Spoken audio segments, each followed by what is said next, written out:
සුබ දවසක් සියලුම දෙනාට කළමනාකරණ සේවා නිලධාරී විභාගය 20යි 25. රයිට්. එතකොට ඔන්න අදත් අනුමාන ගැටලු කීපයක් ගෙනල්ලා තියෙන්නේ. හරිද? එතකොට දිගටම වීඩියෝ එකේ රැඳී සිටින්න. මේ ධාතු ගැටලුවට අමතරව අපි මීට කලින් කරා ගණක ආශ්‍රිත ගැටලු වල පාට ගාලා ගණකක කෑලි කපලා. රයිට්. අද අපි ගෙනල්ලා තියෙනවා මෙන්න මේ වගේ පාට කීපයක් ගාලා ගණකකින් ප්‍රශ්න අහපුවාම උත්තර හොයන්නේ කොහොමද කියන එක. ඉතින් මේවා පාඩම් දෙක තුනකට කරන්න ඕනේ නැහැ. වෙලාව ඉතුරු කරගන්නත් එක්ක එකට කරමු. එහෙනම් ප්‍රධානම මාතෘකාව ධාතු කැට ආශ්‍රිත ගැටලු. එතකොට ඉතින් channel එක subscribe කරලා තියාගන්න. මේක description එකේ තියෙනවා මේ පාඩම් මාලාවටම අදාළ දේවල් ටික. right? අදාළ දේවල් ටික තියෙනවා. ඔයාට පුළුවන් ඒ ලින්ක් එකෙන් ගිහිල්ලා අවශ්‍ය පාඩම බලා ගන්න. ඉතින් එහෙනම් ඔන්න ඉස්සල්ලාම අපි යනවා පාඩමට. එහෙනම් අපි කියවගමු පළවෙනි ප්‍රශ්නය. රයිට්. පළවෙනි ප්‍රශ්නය. ධාතු කැටයක් අවස්ථා කීපයකදී පෙරලා ඇති අයුරු රූප සටහනින් ඉදිරිපත් කර ඇත. ඒ අනුව අසා ඇති ප්‍රශ්නවලට පිළිතුරු සපයන්න. ආයි පාරක්. ධාතු කැටයක් අවස්ථා කීපයකදී පෙරළී ඇති අයුරු රූප සටහනේ ඉදිරිපත් කර ඇත. ඒ අනුව අසා ඇති ප්‍රශ්නවලට පිළිතුරු සපයන්න. අංක 1 සටහන් වන මුහුණතට ප්‍රතිවිරුද්ධ පැත්තේ ඇති ධාතු කැට අගය සොයන්න. රයිට්. ඔය අහන්නේ මොකද්ද? මෙන්න මෙහෙමනේ දැන් මේ කැටේ තියෙන්නේ. රයිට්.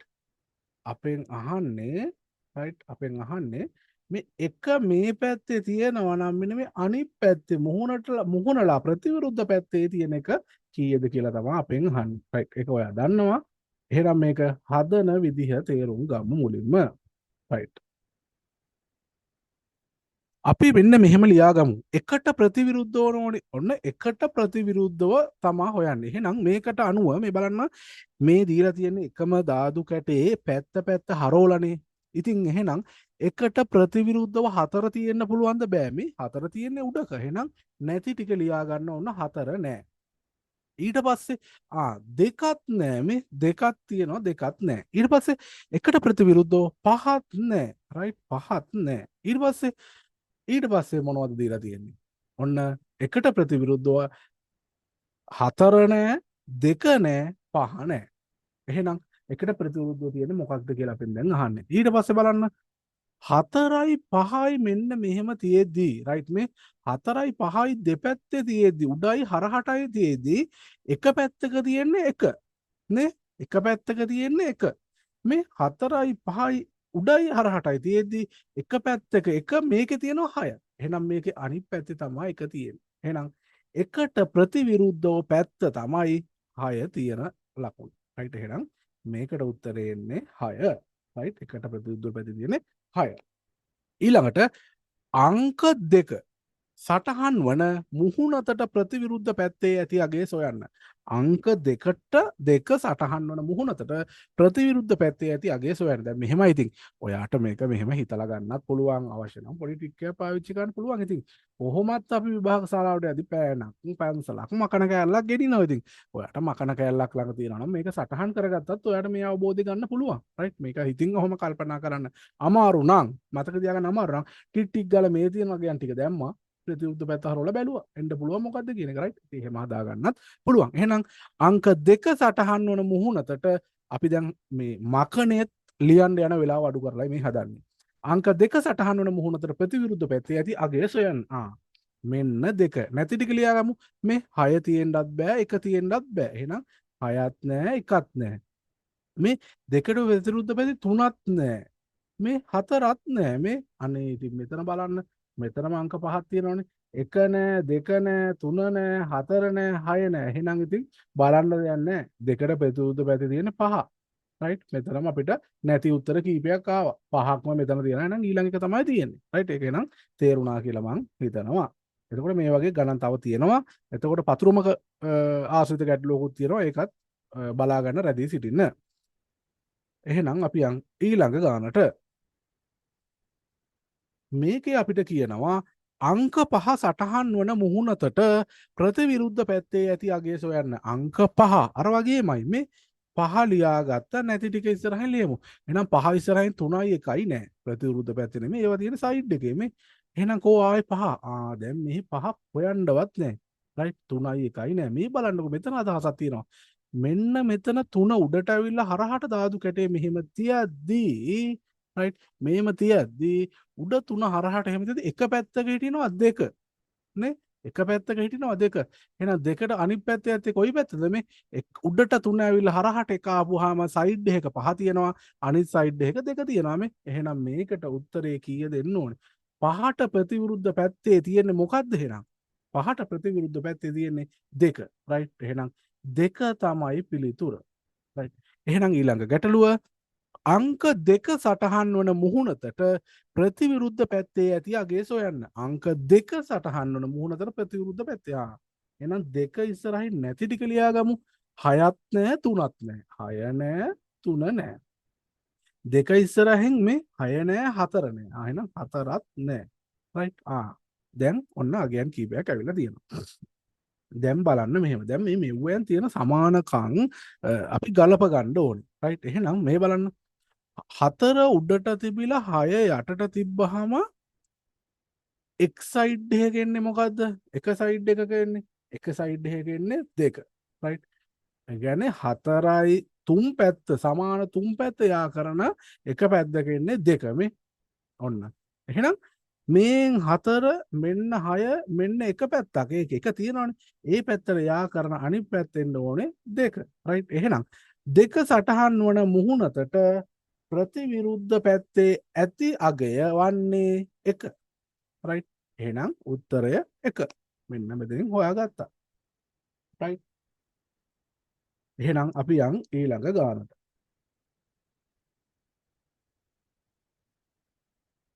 ඊළඟ ගානේදී අපිට කියනවා අංක 1 සටහන් වන මුහුණතට ප්‍රතිවිරුද්ධ පැත්ත අංක 1 සටහන් වන මුහුණතට ප්‍රතිවිරුද්ධ පැත්තේ ඇති අගය සොයන්න. 1 සටහන් වන. ඔන්න 1 මෙන්න 4 මෙන්න 5 මේ දෙකම නැහැ. එහෙනම් 3යි 2යිත් නැහැ මේ 3යි 2යිත් නැහැ. අනේ ඉතින් මේ ඉලක්කම් පහම බෙදන් දෙනවා 1 2 3 4 5. එහෙනම් ඊළඟ එකනේ එන්න ඕනේ. එහෙනම් එකට ප්‍රතිවිරුද්ධ පැත්තේ තියෙන අනිවාර්යයෙන්ම 6 බලන්නවත් දෙයක් නැහැ. දැන් අහනවා අපෙන් අවසාන ප්‍රශ්නේ මෙන්න මේ විදිහට. තහඩුව දිගහැරීමට පෙර මෙම ගණකය පිහිටීම විය හැක්කේ මින් කුමක්ද රයිට් මේ වගේ එකක් එන්නත් පුළුවන් පතුරොමක් මේ ගණකයේ දිගහැරලා තියෙනවා රයිට් තහඩුව දිගෑරීමට පෙර ඒ කියන්නේ මෙන්න මේක මෙහෙම වෙන්න කලින් මේක තිබිලා තියෙන කොහමද මේක කඩලා අරන් තියෙන්නේ රයිට් එහෙනම් අපිට මෙන්න මෙහෙම ගමුකෝ අපි මේ දැන් මේක ඇවිල්ලා මේ සයිඩ් එකට ඉස්සුවා මේක අඩිය නම් මේක සයිඩ් එකකට මෙන්න අඩිය රයිට් මෙන්න සයිඩ් එකකට මේක උස්සනවා මෙන්න සයිඩ් එකට මේ තුනත් උස්සනවා උඩින් වහනවා 4 හරිනේ එහෙනම් එකට ප්‍රතිවිරුද්ධ පැත්තේ තමයි 3 තියෙන්නේ එහෙනම් මේක එකට ප්‍රතිවිරුද්ධ පැත්තේ 3 නෙමෙයි සයිඩ් එකෙන් තියෙන මේක වැරදි එහෙනම් අනිත් එක බලමු දැන් බලමු මෙහෙම මේ සයිඩ් එකත් උස්සනවා. ඔන්න පහත් උස්සනවා මෙහෙට. පහත් උස්සනවා හයත් මෙහෙන් උස්සනවා. එහෙනම් පේන්නේ නැති ප්‍රතිවිරුද්ධ පැති දෙකේ තියෙන්නේ. එහෙනම් මෙන්න මේ ප්‍රතිවිරුද්ධ පැති දෙකේ නෙමෙයි එක ළඟ තියෙන සයිඩ් දෙක. එහෙනම් මේකත් වැරදි. එහෙනම් මේකට උත්තරේ බලන්න දෙයක් නැහැ මේක වෙන්න ඕනේ. බලමුද අපි ටිකක්. මේක මෙහෙම ඉස්සුවම වහන්න මේක. ඒ කියන්නේ මේ පැති දෙකට ඉන්නේ 3යි 4යි. මෙන්න ඇවිල්ලා තියෙනවා එක පැත්තකට සයිඩ් එකට 5 ඉස්සෙනවා. මෙන්න ඇවිල්ලා තියෙනවා. ඉතින් මේක තමයි පිළිතුර. ඉතින් ඔයාට මේ දේවල් කල්පනා කරලා වෙලා විතර මේ තමයි වෙලා විතර කරගන්න ගණන්. රයිට්. එහෙනම් අපි යන් සරලවම ඊළඟ ගානටත්. හරි. අපි දැන් යන්නේ පාට තියෙන ගණකයක ගාන හදන්න. එහෙනම් මුලින්ම පැත්තක දිග සෙන්ටිමීටර් 4ක් වූ දැවයෙන් නිමෝන ලද ගණකයක් එකිනෙකට විරුද්ධ පැතිවල එකම වර්ණය ලැබෙනසේ නිල් කහ රතු යන වර්ණ 3ක් ආලේප කරන ලදී. වේලුණු පසු පැත්තක දිග සෙන්ටිමීටර් 1 වනසේ කුඩා ගණකවලට කපා ගනු ලැබේ.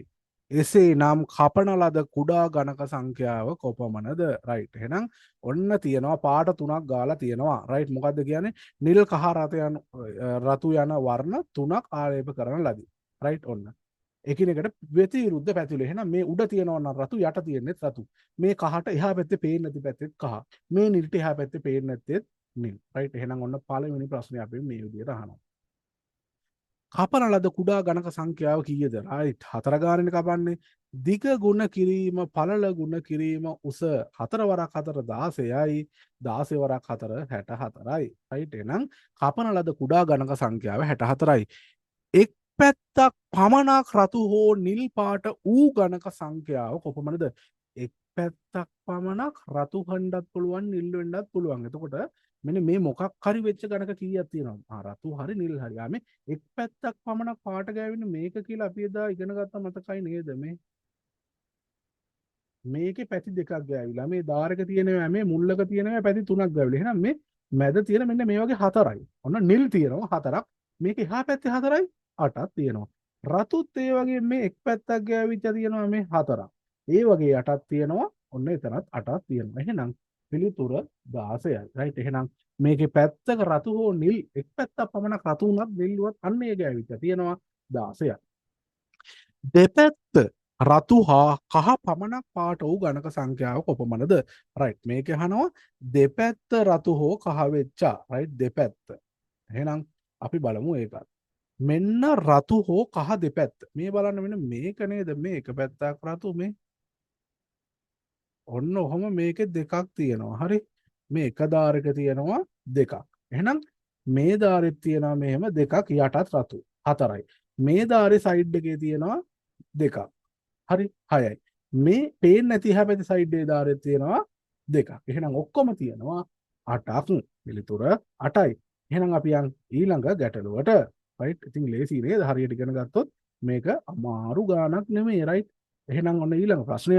තුන් පැත්තක් පමණක් පාට ඌද එහි එක් පැත්තක රතු පාට ඌද ගණක ගාන කීයද? තුන් පැත්තක් වෙනවනම් මේ බලන්න මේකෙත් රතු වෙලා තුන් පැත්තම පාට තුනෙන්. මේකත් පාට තුනෙන් මේකත් පාට තුනෙන් මේකත් පාට තුනෙන්. ඉතින් මේකෙත් යට රතු තියෙනවා මේකත් පාට තුනයි මේ මුල්ලේ තියෙනේවනේ. අපි ඉගෙන ගත්තා මුල්ලේ තියෙන පාට පැති තුනක් පාට වෙච්ච කීයද? 8යි තියෙන්නේ ඕනම ගණකක. ඉතින් මේකේ කොයි පැත්තෙත් රතු ගෑවිලා තියෙනවා එක පැත්තක්. රයිට්. ඒක උත්තරේ කොහොමත් 8යි. කිසිදු පාටක් ආලේප නොවූ ගණක ගාන කීයද? ඉතින් මම කිව්වා මේ බිත්ති කඩන්න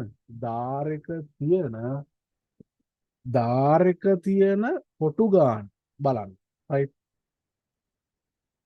දාරක තියෙන කොටු ගානෙන් දෙකක් අඩු කරන්න. රයිට්. ඔන්න කෙටිම ක්‍රමයට මෙන්න මේ පැත්ත ගැලෙව්වා. මේ පැත්ත ගැලෙව්වා. මේ පැත්ත ගැලෙව්වා. මේ පැත්ත ගැලෙව්වා. දැන් ඉතුරු වෙන මෙන්න මේ වගේ මැද පුංචි කොටුවක්. රයිට්. ඔන්න සූත්‍රේ නැතුවම අපිට ඒක හදුවා හැකියි. රයිට්. මෙන්න මේ කොටුවේ තියෙනවා මේ වගේ කොටස් දෙකක් මේ. එහෙනම් මේකේ තියෙනවා ගණක 8ක්. රයිට්. ඔන්න මේකේ ගණක තියෙනවා 8ක්. ඉතින් මේ වගේ ඊළඟට ඔයාලට අවශ්‍ය වෙන පාඩම මොකක්ද? රයිට්. පාඩම මොකක්ද කියලා කතා කරලා කියන්න. යට කමෙන්ට් එකක් දාන්න මොකද්ද මේ වැඩපිළිවෙල හොඳයිද? ගෲප් එකට සම්බන්ධ වෙන්න ඕන නම් යට ඩිස්ක්‍රිප්ෂන් එකේ තියෙන ලින්ක් එකකින් සම්බන්ධ වෙන්නත් පුළුවන්. ඔයාට අදාළ පාඩම් මාලාවත් මේක ඩිස්ක්‍රිප්ෂන් එකේ තියෙනවා බලා ගන්න පුළුවන්. එහෙනම් හැමෝටම ජය වේවා. හැමෝටම සුබ දවසක්.